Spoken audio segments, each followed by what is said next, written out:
Sungguh hanya Engkau yang layak kami tinggikan Bapa.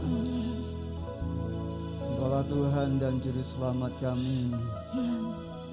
Engkaulah kekasih jiwa kami Tuhan. Kami bersyukur memiliki Allah seperti Engkau, Allah yang peduli, Allah yang mengerti, bahkan yang rela mati di atas kayu salib untuk mengambil kembali umat yang dikasihinya, umat yang diciptakannya, supaya tidak binasa melainkan beroleh hidup yang kekal. Terpujilah nama-Mu Bapa, biarlah hati kami memandang kemuliaan Tuhan. Biarlah hati kami melihat kebesaran-Mu. Kami arahkan pikiran dan hati kami kepada-Mu Bapa, sebab Engkaulah sumber kehidupan kami. Terima kasih Bapa, kami bersyukur untuk pagi hari ini boleh berkumpul bersama-sama di tempat ini dengan sukacita dan dengan kerinduan yang mendalam untuk berjumpa dalam hadirat Tuhan, berjumpa dengan Engkau kekasih jiwa kami yang memberkati kehidupan kami, yang mengasihi kami. Dan kami boleh mengagungkan lewat puji-pujian yang kami naikkan kepada-Mu, kiranya boleh menyenangkan hati Tuhan. Terpujilah nama-Mu Bapa, dan sebentar kami akan bersama-sama mendengarkan firman-Mu. Kami ingin belajar bersama-sama mengerti kehendak-Mu Bapa, supaya kami umat-Mu menjadi orang-orang yang selalu berjalan dan hidup di dalam kebenaran firman-Mu, karena itulah berkat di dalam kehidupan kami. Terpujilah nama-Mu Bapa, kami menyerahkan untuk firman-Mu. Hanya di dalam nama Tuhan Yesus kami berdoa dan mengucap syukur. Haleluya. Amin.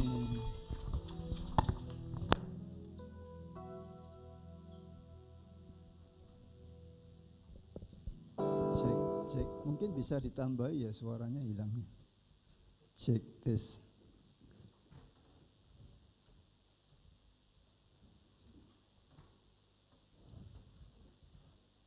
Cek 1, haleluya, oke. Puji Tuhan, hari ini kita beribadah kepada Tuhan dengan nuansa yang berbeda ya. Semoga saudara tidak pangling dengan saya ya. Hari ini kita sedang nguri-uri budaya kita ya, budaya Jawa saudara ya. Nguri-uri budaya, memang haruslah demikian. Kita harus menjaga akan budaya kita. Seringkali orang lupa dengan budayanya, lebih kepada budaya orang lain saudara. Dan kita ini kan dilahirkan di Indonesia, kita bangsa Indonesia, maka hendaklah kita juga selalu menghormati, menjunjung tinggi budaya kita. Amin. Sebagai warga yang baik, sebagai warga yang tunduk kepada pemerintah, sebagai warga yang mengasihi bangsanya, kita nguri-uri, kita menghormati budaya kita. Hari ini katanya memperingati Hari Kartini gitu ya. Tidak tahu Kartononya kemana. Ya. Puji Tuhan, ibu-ibu sudah dari rumah tadi sudah macak istilahnya gitu ya. Kalau istri saya macaknya di mobil, buka rahasia, karena waktunya tidak nyampe saudara. Kalau mau bangun kita harus berangkat pagi saudara ya. Jadi berhias di mobil dengan goncangan-goncangan, tapi tetap cantik saudara ya. Bojone dhewe ya dilem saudara ya. Baik saudara kasih Tuhan, kita akan bersama-sama melihat kebenaran firman Tuhan. Saya ingin berbagi firman Tuhan masih dalam nuansa suasana kebangkitan Kristus ya. Kalau mungkin minggu yang lalu ada hamba Tuhan di tempat ini menyampaikan juga tentang bicara suasana bagaimana kita memperingati kebangkitan Tuhan Yesus Kristus. Pagi ini saya masih juga membagikan kepada saudara sekalian tentang kebangkitan Kristus. Ada apa dengan kebangkitan Kristus?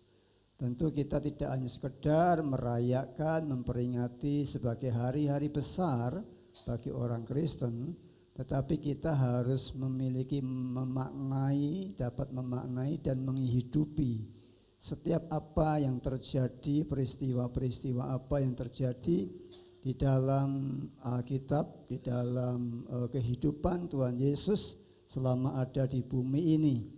Dan salah satunya di sini adalah tentang bagaimana bicara tentang kebangkitan Kristus. Kalau beberapa minggu yang lalu kita memperingati kematian Tuhan Yesus, dan pagi ini kita merayakan dan memperingati kembali kebangkitan Kristus. Satu judul firman Tuhan ditulis di sana bahwa kebangkitan Kristus itu memfokuskan kita pada perkara-perkara surgawi, saudara. Kebangkitan Kristus itu memfokuskan kita pada perkara-perkara surgawi.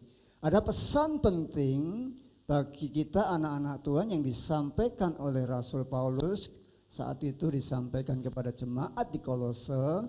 Namun kita percaya bahwa firman ini juga untuk seluruh daripada jemaat Tuhan atau orang-orang percaya atau orang-orang Kristen, saudara.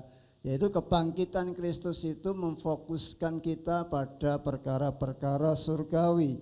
Kita baca lebih dahulu dalam kitab Kolose pasal yang ketiga ayat 1 sampai ayat yang keempat. Demikian firman Tuhan. Karena itu, kalau ada baca karena itu berarti ada kaitannya dengan pasal sebelumnya, saudara ya. Karena itu, kalau kamu dibangkitkan bersama dengan Kristus, carilah perkara yang di atas, di mana Kristus ada, duduk di sebelah kanan Allah. Pikirkanlah perkara yang di atas, bukan yang di bumi. Sebab kamu telah mati dan hidupmu tersembunyi bersama dengan Kristus di dalam Allah. Apabila Kristus yang adalah hidup kita menyatakan diri kelak, kamu pun akan menyatakan diri bersama dengan Dia dalam kemuliaan. Nah, saudara kasih Tuhan, latar belakang daripada ayat ini kalau kita baca ayat pasal yang kedua, di sana itu bagaimana Rasul Paulus mengingatkan kepada jemaat di Kolose agar mereka ini berhati-hati untuk tidak lagi hidup dibelenggu dengan berbagai filsafat kosong dan aturan-aturan agama serta ajaran-ajaran yang menyesatkan, yang semuanya ini hanya mendatangkan kesia-siaan saja. Jadi Rasul Paulus mengingatkan kepada jemaat Kolose setelah mereka mengalami akan kematian Kristus, mereka mengalami kebangkitan Kristus, mereka harus memiliki kehidupan yang tidak lagi terikat oleh filsafat-filsafat kosong, oleh ajaran-ajaran yang menyesatkan dan aturan-aturan agama, saudara. Nah, ini dijumpai, saudara, di pasal yang kedua ini. Rasul Paulus mengingatkan kepada mereka supaya mereka tidak terjebak atau terbelenggu. Mereka adalah orang-orang yang sudah dimerdekakan. Mereka dengan kematian dan pengorbanan Kristus, hidup mereka sudah harus merdeka dari segala ikatan-ikatan dunia ini, saudara. Nah, saudara kasih Tuhan, kita tahu bahwa seringkali kita ini orang-orang Kristen masih hidupnya itu diikat dengan filsafat-filsafat kosong, pendapat-pendapat orang-orang di luar sana, saudara. Ya, seringkali kita masih bergantung kepada pendapat-pendapat orang lain, filsafat-filsafat kosong yang menipu. Ya, contohnya, saudara, seringkali orang kalau mau punya gawe, cari hari baik, saudara ya. Hari baiknya apa? Dihitung wetone, dihitung geblake, ya, dihitung macam-macam seperti itu. Nah, sebagai kita orang percaya, Tuhan menciptakan 7 hari, ya, itu semuanya baik. Itu prinsipnya, saudara. Tidak ada hari yang tidak baik, ya. Hari baik, sudah semua hari baik, ya. Jadi kalau kita anak-anak Tuhan, orang Kristen masih percaya seperti itu, ini filsafat-filsafat kosong, hal-hal yang tidak benar. Kalau punya rumah, bangun rumah, ya harus lihat apa, saudara? Hong shui-nya. Kemarin anak saya beli rumah di Jakarta, di Bekasi, saudara, di daerah di perumahan HI. Di situ kebetulan rumahnya itu tusuk sate gitu, saudara. Di perumahan gitu ya, tusuk sate. Jadi letter L gini jalannya. Nah, rumahnya anak saya di pojokan di sini. Kalau dari sana tusuk sate. Dia tanya pada saya, "Pak, ini tempatnya begini. Ini kalau menurut orang tusuk sate gitu ya." Ya, saya bilang sebenarnya pengertian tusuk sate itu bukan bicara hal-hal yang mistis, saudara. Tetapi tusuk sate itu bicara tentang keamanan, ya kan? Kalau kita ini rumahnya pintunya ini langsung jalan begini, saudara. Kalau itu jalan raya itu bahaya. Mobil bisa nyelonong masuk rumah. Kayak kemarin kaitannya di Purwodadi ini ya, daerah mana itu ya. Itu kalau kita turun itu ya, itu kan ada rumah langsung itu ya. Saya pikir benar juga ini kalau sopirnya ngantuk bisa kulo nuwun ini ya masuk rumah itu. Bisa masuk ke sana, saudara. Nah, ini hal-hal sebenarnya saudara kasih Tuhan ada hikmatnya di sana, bukan bicara masalah spiritual atau mistis, saudara. Tapi sering orang dibawa ke sana, saudara ya. Nah, ini yang dikatakan oleh Rasul Paulus, kita tidak lagi diikat seperti itu. Semuanya hidup kita bukan lagi dipengaruhi oleh kata orang, tapi hidup kita ini berdasarkan kata firman Tuhan, saudara. Jadi kita tidak boleh percaya hal-hal seperti itu. Juga tentang agama, aturan-aturan agama. Seringkali fokus kita, kehidupan kita, dalam pelayanan kita itu justru hal-hal yang bersifat agamawi saja. Aturan-aturan agama, kalau bergereja harus begini, harus ada ini, harus ada itu. Kalau enggak, merasa bahwa ini belum afdol, belum sesuatu yang ideal begitu. Ada berbagai organisasi mengatur segala sesuatunya di dalam. Orang justru kadang-kadang bisa meninggalkan Tuhan, jauh daripada Tuhan, meninggalkan pelayanan hanya gara-gara perkara-perkara yang sepele, saudara ya. Tatanan-tatanan ibadah ya, dalam organisasi kepengurusan, sering orang fokus ke situ. Wah, mutung, saudara ya, meninggalkan Tuhan hanya gara-gara persoalan-persoalan yang tidak penting. Dan juga ajaran-ajaran yang menyesatkan, saudara ya, ajaran-ajaran yang hanya berfokus kepada duniawi. Banyak pengkhotbah-pengkhotbah yang mengajarkan bicara tentang bukan lagi kebenaran firman Tuhan, tetapi sesuatu yang hanya menyenangkan hati manusia. Ya, bicara tentang kekayaan, harta, ya, hal-hal yang sifatnya duniawi ini. Nah, ini saudara kasih Tuhan, itulah dipesankan kepada Rasul Paulus, kepada jemaat di Kolose, supaya mereka tidak lagi hidup di dalam fokus terikat kepada perkara-perkara yang di dunia, tetapi memfokuskan dirinya kepada perkara-perkara yang di surga. Lah, apa itu perkara yang di atas yang dikatakan di sana? Di ayat ini mengatakan carilah perkara yang di atas, di mana Kristus duduk di sebelah kanan Allah. Nah, hal ini tentu berbicara tentang surga di mana Kristus bertahta, Kristus berada, saudara. Perkara-perkara surgawi ialah perkara-perkara yang bernilai kekal, mulia, dan kudus. Jadi bukan perkara-perkara yang sia-sia, yang hanya mendatangkan kebinasaan, saudara.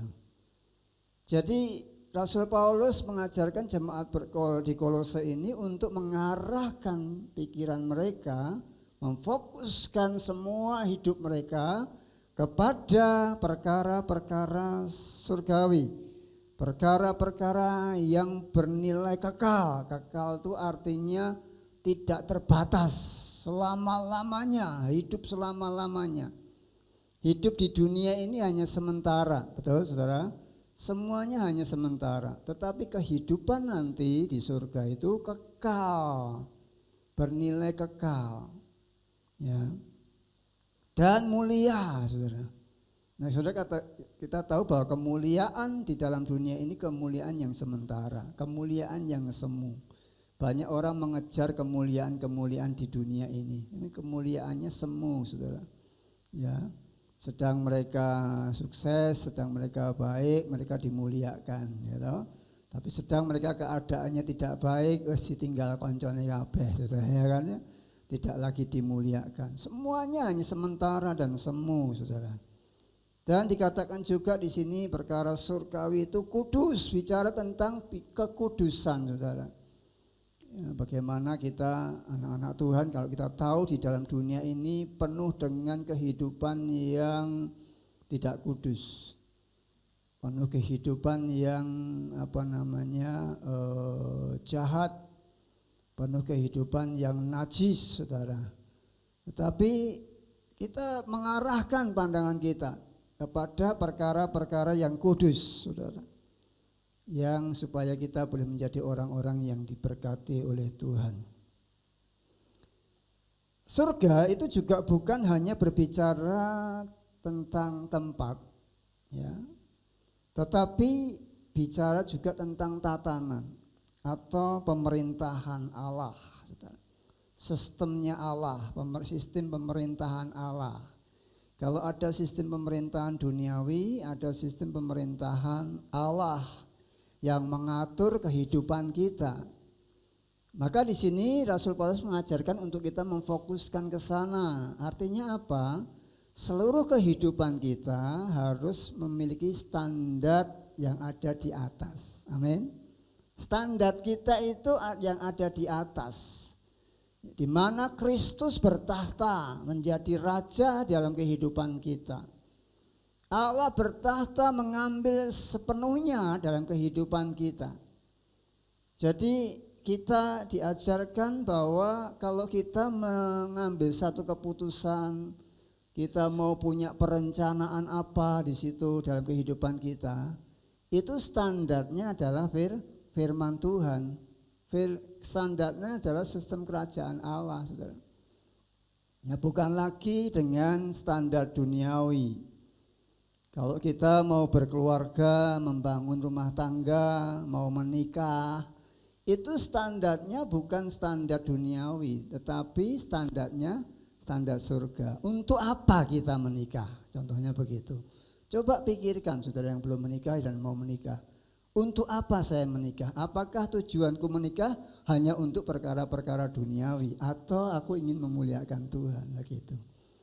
Aku mau buka usaha. Ya, aku mau buka usaha, lah kira-kira usaha ini untuk apa?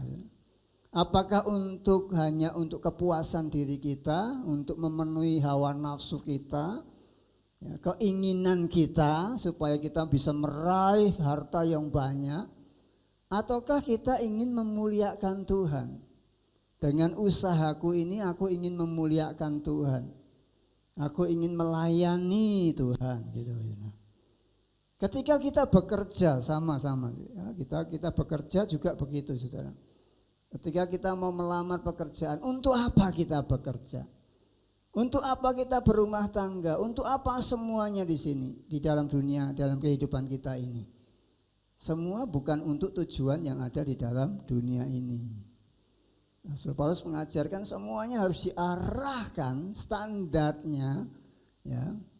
Itu orientasinya itu ada kepada yang di atas, yaitu di mana Kristus duduk. Artinya di sana duduk di sebelah kanan Allah itu artinya ada kemuliaan di sana. bertahta dalam kehidupan kita, memerintah di dalam kehidupan kita. Jadi saudara yang kasih Tuhan, kita anak-anak Tuhan, orang-orang percaya, diharapkan kalau kita ini dibangkitkan bersama dengan Kristus, maka fokus kita itu kepada yang di atas. Standar hidup kita itu yang di atas. Kebanyakan kita ini masih melakukan hal-hal belum mengarah kepada kepentingan kerajaan Allah. Apa yang kita lakukan itu masih kepentingan pribadi kita, saudara.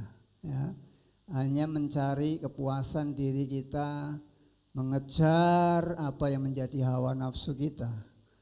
Nah, di sini sudah ngasih Tuhan dikatakan kalau kita dibangkitkan bersama dengan Kristus, maka fokus kita harus di sana. Ya, yang di surga. Standar hidup kita harus yang ada di surga. Ya, bagaimana kita menjadi orang-orang yang memfokuskan kehidupan kita kepada perkara-perkara yang di surga. Banyak orang menghabiskan waktunya hanya untuk perkara-perkara yang sia-sia, yang tidak mendatangkan kekekalan. Jadi tujuan Allah membangkitkan kita supaya kita hidup dan berjalan dalam kehendak-Nya dan mengarahkan diri kepada kehendak dan rencana Tuhan. Amin. Inilah sedang kasih Tuhan makna daripada kebangkitan. Ya. Kristus tidak hanya bangkit untuk dirinya sendiri, tetapi kebangkitan Kristus ini memberi dampak kepada umat percaya untuk mereka mengalami satu perubahan hidup. Ya, perubahan hidup yang dulunya mengarah kepada dunia, ya, maka diubah dia mengarah kepada surga, mengarah kepada di mana Kristus duduk, mengarah kepada di mana Allah berada. Nah, sudah kasih Tuhan, bagaimana langkah-langkah kita untuk mengarahkan diri kita atau bisa memfokuskan kepada perkara-perkara surgawi ini, diajarkan di sana yang pertama yaitu mencari perkara-perkara surga. Di Kolose tadi ayat 3 pasal 1 dikatakan, karena itu kalau kamu dibangkitkan bersama dengan Kristus, apa saudara? Carilah perkara yang di atas, di mana Kristus ada, duduk di sebelah kanan Allah. Carilah. Nah, kalau kita melihat kata carilah ini bentuk perintah, ya. Bentuk perintah, carilah, perintah. Ini berbicara tentang sebuah upaya, ya. Upaya atau usaha untuk mendapatkan sesuatu yang bernilai, yang berharga. Carilah di situ. Rasul Paulus mengajarkan kepada jemaat di Kolose, carilah perkara-perkara yang di atas.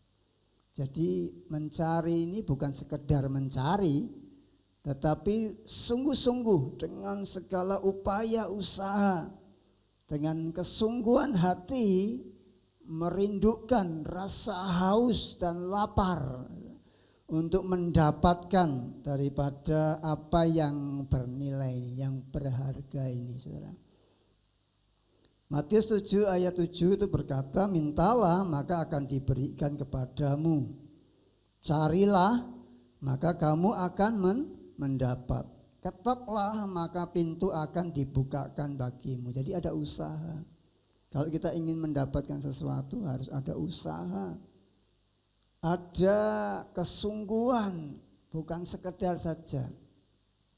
Cucu saya itu kalau suruh mencari sesuatu itu mesti tidak ketemu. Karena mencarinya tidak sungguh-sungguh, tidak ada oma, tidak ada apa, nah sini tidak. Padahal barangnya di situ. Lah itu barangnya yang mbok cari, ya gitu loh. Saudara.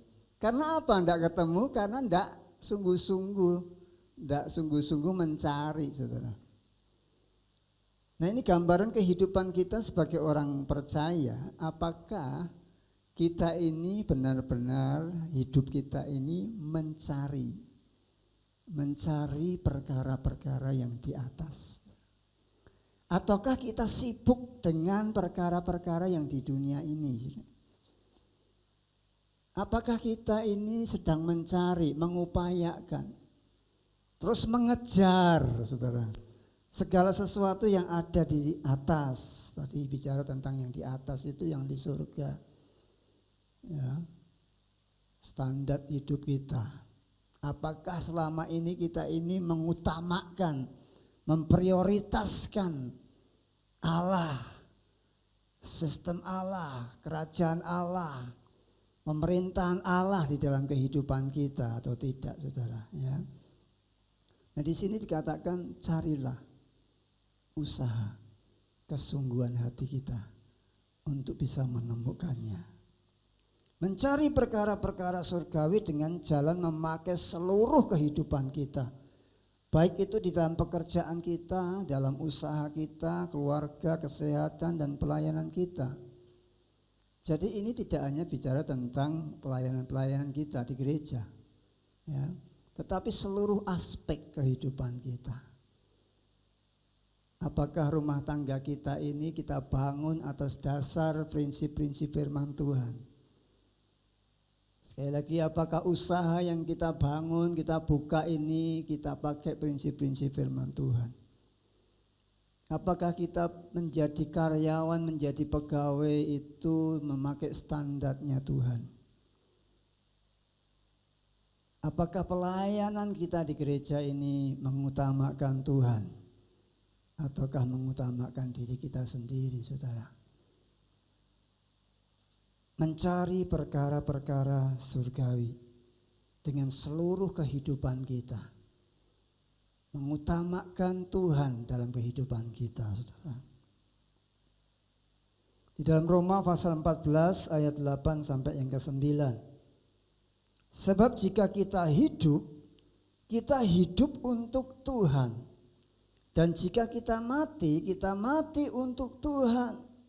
Jadi baik hidup atau mati kita adalah milik Tuhan.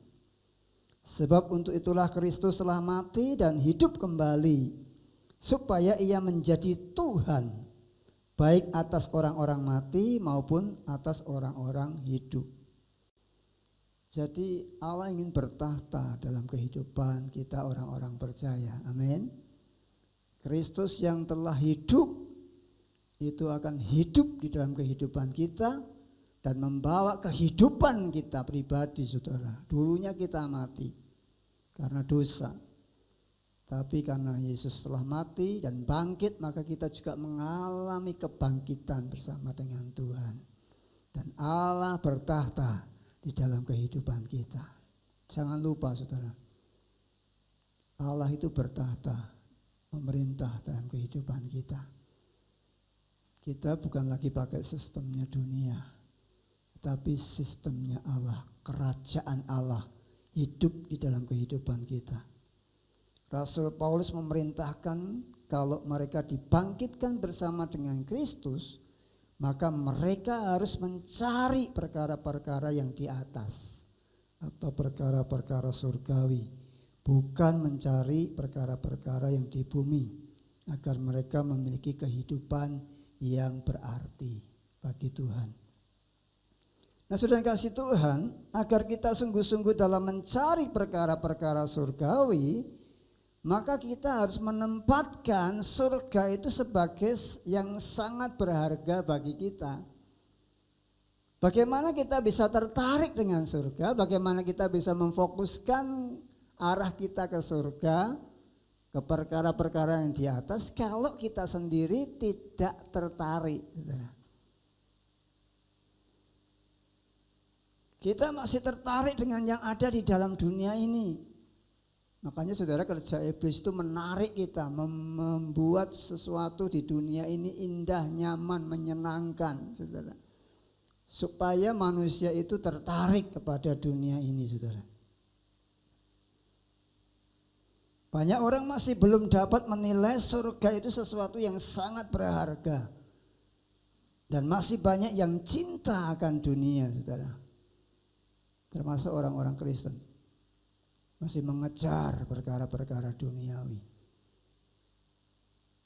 Tetapi Rasul Paulus mengingatkan kepada jemaat di Kolose dan berbagi kepada kita sekalian di tempat ini untuk tidak mengejar perkara-perkara yang ada di duniawi ini, tetapi mengarahkan pikiran kita, mengarahkan hidup kita kepada yang berharga, bukan lagi cinta dunia.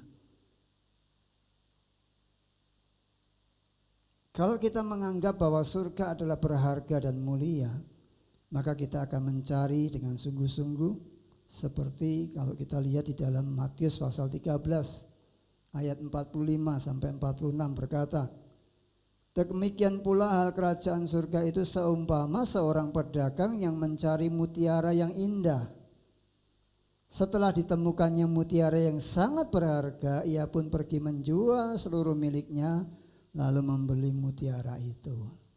Kita tidak akan bisa memikirkan, melihat surga itu yang berharga bagi kita kalau kita belum menemukannya. Pedagang ini dia menjual seluruh kepemilikannya, ya, mendapatkan mutiara yang indah ini, karena itu jauh lebih berharga.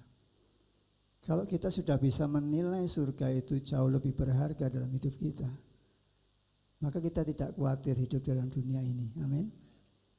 Kita tidak bisa mengalami apa-apa dalam dunia ini, tidak masalah, saudara, tidak problem. Karena kita akan mendapatkan yang lebih jauh lebih mulia. Jauh lebih mulia. Kalau kita bisa menempatkan hidup kita ini ya, sesuatu yang berharga di sana, maka kita akan mencari. Kalau kita belum menempatkan surga menjadi sesuatu yang berharga bagi kita tidak akan mencari, saudara. Apalagi sungguh-sungguh, saudara. Betul, saudara? Saudara mengupayakan sesuatu yang lebih berharga, pasti saudara kejar, saudara cari terus, saudara. Tetapi ketika kita ini menjadi orang-orang yang tidak tertarik dengan sesuatu itu, saudara mungkin tinggalkan. Lebih cari yang lain, saudara.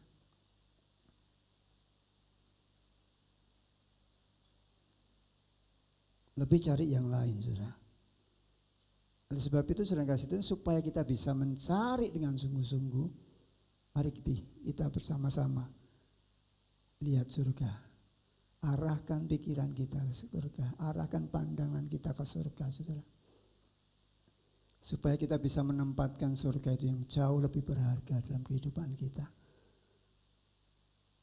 Nilai-nilai kekal, semua sistem-sistem yang ada dalam kerajaan Allah itu lebih bernilai dalam kehidupan kita. Sehingga hidup kita boleh diberkati oleh Tuhan. Cari, mencari. Untuk bisa mencari dengan sungguh-sungguh, kita harus melihat apakah itu berharga atau tidak. Kalau kita bisa menempatkan surga sesuatu yang berharga dan bernilai bagi kita, semuanya akan mengejar ke sana. Tetapi kalau kita masih menilai dunia jauh lebih berharga, manusia akan mengejar dunia. Yang kedua, saudara kasih Tuhan, Rasul Paulus mengajarkan kepada kita selain daripada mencari, yaitu memikirkan.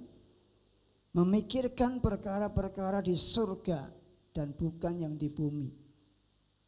Memikirkan perkara-perkara yang di surga. Di Kolose pasal 3 ayat 2 dikatakan, pikirkanlah perkara yang di atas, bukan yang di bumi.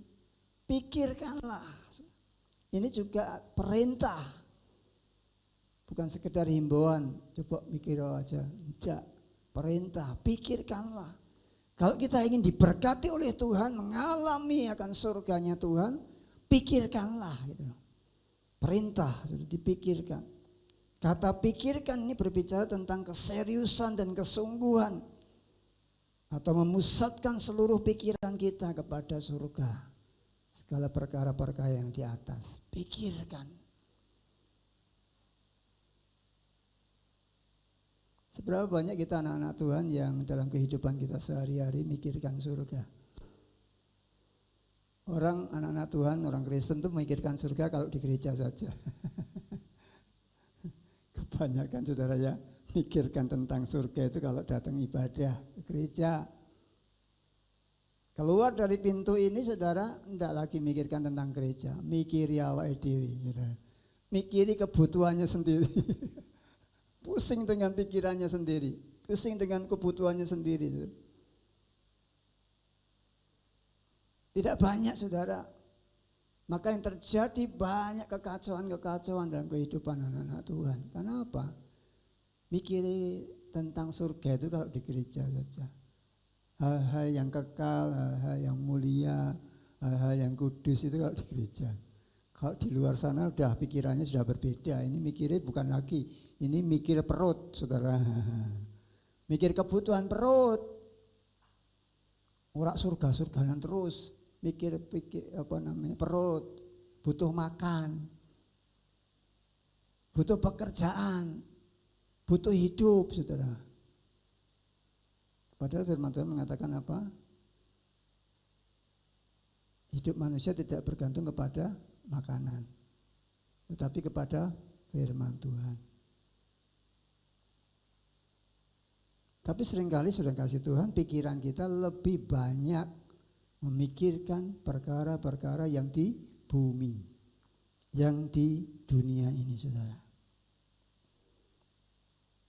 Rasul Paulus mengingatkan kepada kita, pikirkanlah yang di atas dan bukan yang di bumi. Artinya fokuskan hidup kita kepada yang di atas, bukan yang di bumi. Arahkan pandangan kita, pikiran kita kepada yang di atas. Yang di atas jauh lebih berharga dan mulia daripada yang di bumi. Sekali lagi, kalau kita tidak bisa menempatkan surga itu jauh sesuatu yang berharga, kita tidak akan cinta kepada surga. Kita tidak akan mengejar kepada perkara-perkara surga. Ketika kita menempatkan pikiran kita kepada yang di atas, maka kita juga akan mengarahkan hati dan pikiran kita ke atas. Matius 6 ayat 21, saudara. Karena di mana hartamu berada, disitulah juga hatimu berada. Kalau dunia ini saudara anggap yang berharga, maka hati kita, ya, pikiran kita juga di dunia ini. Tapi kalau kita menganggap surga itu jauh yang lebih berharga, lebih mulia, lebih kekal sifatnya, maka kita akan mengarahkan hati kita ke sana. Amin. Di mana hartamu berada, di mana yang kau cinta itu berada, disitulah hatimu berada. Di manakah hati kita? Saudara sendiri yang tahu, saudara. Sedang diarahkan kemanakah hati kita? Ke dunia atau kepada Allah? Kepada perkara-perkara hidup di dalam dunia atau kepada Allah? Fokus kita bukan yang di bumi.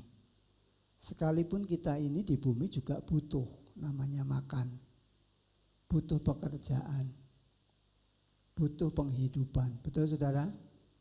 Butuh saudara. Tapi itu bukan fokus kita. Bahkan Allah sendiri berjanji kepada kita di dalam Lukas pasal yang ke-12 ayat 29 sampai 31 itu mengatakan, jadi janganlah kamu mempersoalkan apa yang akan kamu makan atau apa yang akan kamu minum, dan janganlah cemas hatimu. Semuanya itu dicari bangsa-bangsa oleh orang-orang lain di dunia ini yang tidak mengenal Allah. Podo sudah ya, sama-sama mencari. Akan tetapi Bapamu tahu bahwa kamu memang memerlukan semuanya itu. Tetapi carilah kerajaannya, maka semuanya itu akan ditambahkan juga kepadamu. Ini artinya apa? Fokus kita ini bukan perkara-perkara yang dunia, bukan kebutuhan-kebutuhan di dunia. Itu semuanya akan ditambahkan oleh Allah ketika kita mencari kerajaannya dulu. Saudara. Mana yang lebih utama di sini? Mana fokus kita yang lebih utama? Firman Tuhan mengajarkan carilah kerajaan Allah dulu dan kebenarannya. Nanti penghidupan kita ini akan dicukupkan oleh Tuhan. Amin. Ini firman Tuhan, bukan saya yang ngomong, saudara.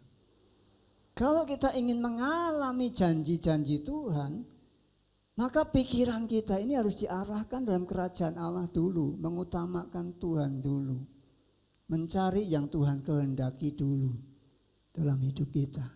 Hidup di dalam kebenaran firman Tuhan, hidup di dalam kekudusan, hidup di dalam takut akan Tuhan di situ, hidup melayani Tuhan, hidup menyenangkan hati Tuhan, hidup menjadi garam dan terang bagi Tuhan.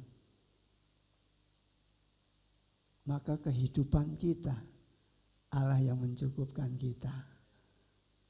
Itu firman Tuhan. Ini firman Tuhan yang mengatakan, carilah kerajaannya, maka semuanya itu akan ditambahkan juga kepadamu. Jadi seringkali orang Kristen terbalik. Menghabiskan pikiran kita untuk memikirkan kebutuhan-kebutuhan kita.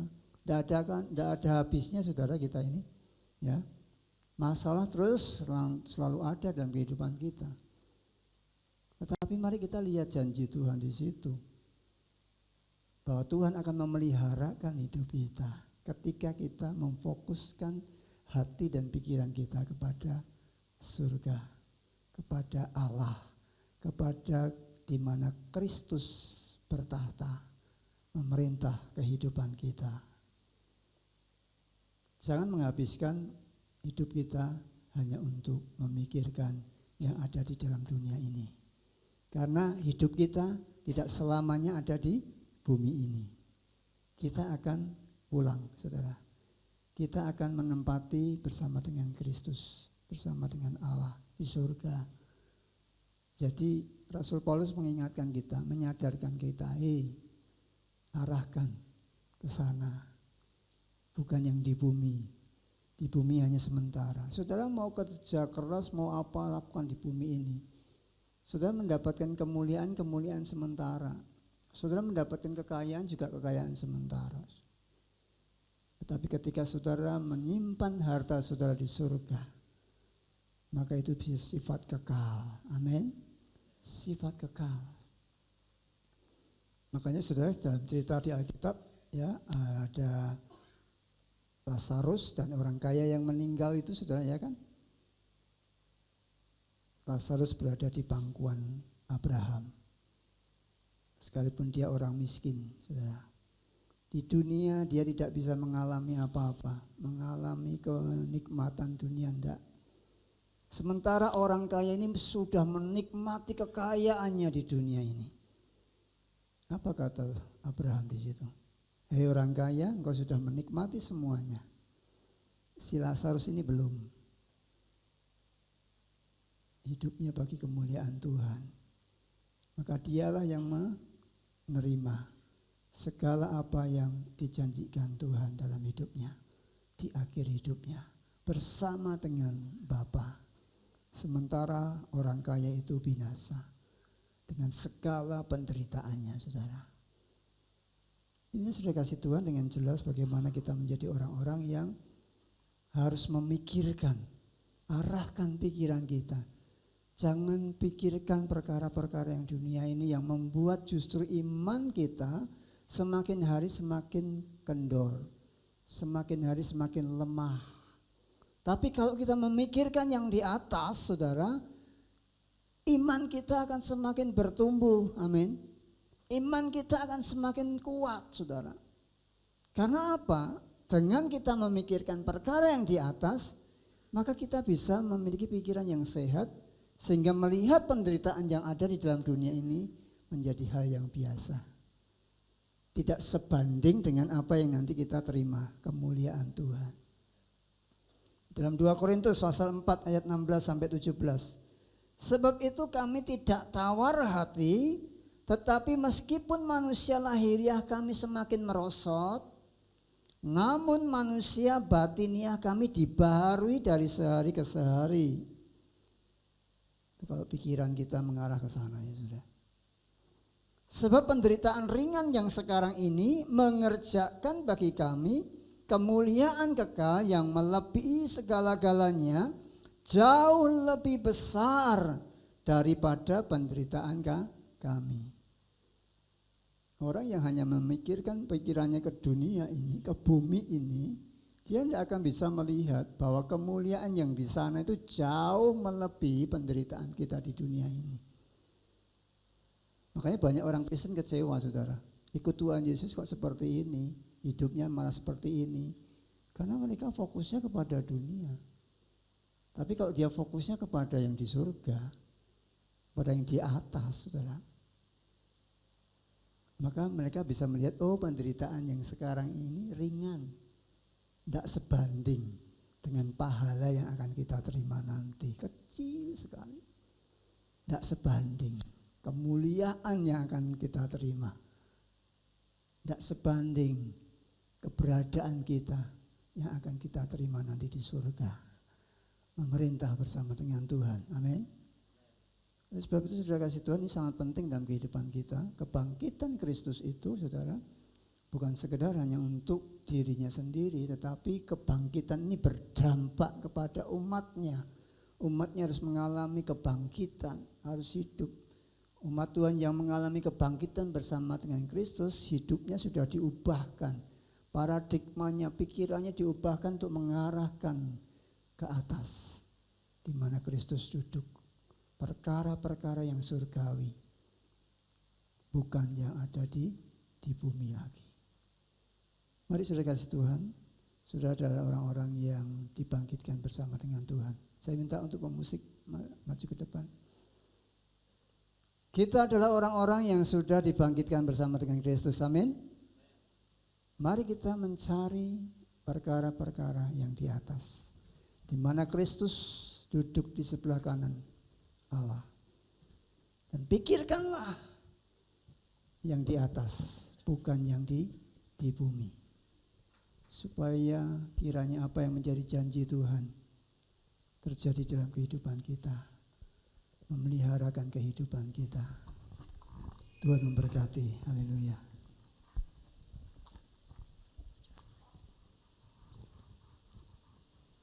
Bersama-sama tengadakan tangan kita dan kita terima berkat dari itu.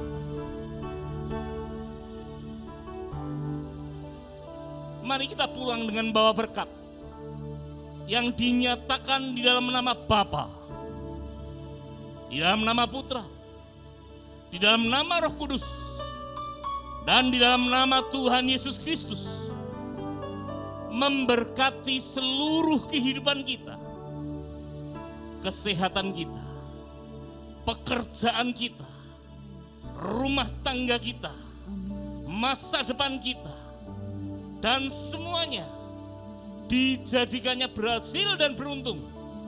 Dari sekarang sampai Maranatha, Tuhan hadir kedua kalinya. Amin.